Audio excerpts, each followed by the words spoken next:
Hey, I'm Joe, and in my opinion, simple is best.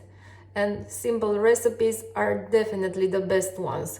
You know, those where you mix few ingredients and there you have your dish, those ones.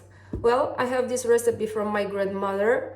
It's called smashed bean salad with garlic. And for this you need beans, garlic, and a blender. About the beans, I used some from the can and I washed them before. You cut the garlic, then you smash it. Now you put everything in the blender and you mix them.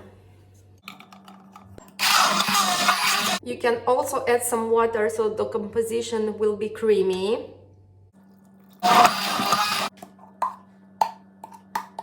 You don't need to take my word for it because it's delicious. You have to try it at home. We like to eat it on toast and I recommend you do the same. Enjoy it and subscribe for more recipes like this one and many more. Also, share your feedback. Keep in touch. Bye!